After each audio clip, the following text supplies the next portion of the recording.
À Hollywood, les artistes s'inquiètent de la montée en puissance de l'IA. Va-t-elle remplacer les doubleurs, les acteurs, les scénaristes? L'Académie des Oscars prend les devants et impose de nouvelles règles.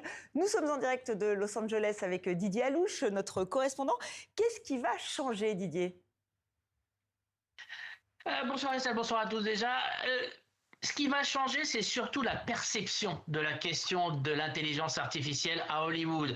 Vous savez, oui, il va y avoir des changements dans les règlements des Oscars, on va y revenir dans un tout petit instant, mais c'est surtout la valeur symbolique de cette annonce qui est importante. L'Académie, c'est pas rien à Hollywood. L'Académie, c'est l'institution la plus importante, la plus respectée, à la fois par les studios, mais par ceux aussi qui font les films. C'est un peu le gardien du temple, le protecteur des artistes et des artisans de l'industrie du cinéma américain. Donc, quand l'Académie dit attention, on ne fait pas n'importe quoi avec l'intelligence artificielle, ça a un écho énorme ici. C'est pas n'importe qui dit ouais, bon, il y a l'intelligence artificielle, mais il y aura d'autres choses. Non, non, non, ça veut dire la question est importante, la question est primordiale, et on a vu apparaître donc ce nouveau texte de loi qui fait, je vais le lire parce que c'est quand même assez extraordinaire, c'est des textes de science-fiction. On nous dit très clairement qu'il faut prouver que l'acteur ou le scénariste est un humain.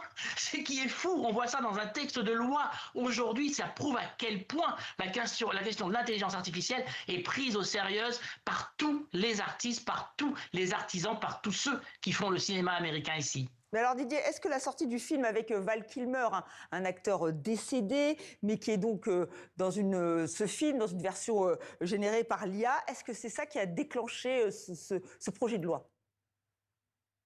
Alors, le film s'appelle As Deep as the Grave, d'aussi loin que la tombe, et il est clairement problématique, ce film. Qu'est-ce qu'on voit à l'image? On voit Val Kilmer dans son nouveau film. Val Kilmer est mort l'année dernière.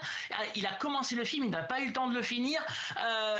Sa famille a donné l'accord pour que les producteurs puissent utiliser un Val Kilmer en intelligence artificielle, mais ça pose problème. Ça pose un problème énorme par rapport à tout ce qui peut se faire. On sait qu'il n'y a quasiment plus de limite maintenant dans ce qu'on peut voir. On a vu votre sujet il y a quelques instants sur les avatars pro-Trump qui sont incroyablement réalistes. Regardez Val Kilmer, quoi. C'est lui. Et ça, c'est pas possible. L'Académie dit non. On met des garde-fous. Si vous voulez, vous pouvez faire ce film, mais il ne sera pas aux Oscars. Il ne sera pas considéré pour des prix. Il sera à part. Alors allez-y, si vous voulez, il n'y a pas de problème. Servez-vous de la technologie. Mais attention, c'est pas vraiment du cinéma. Merci, et c'est pas du cinéma de vous avoir en direct, Didier Alouche, le vrai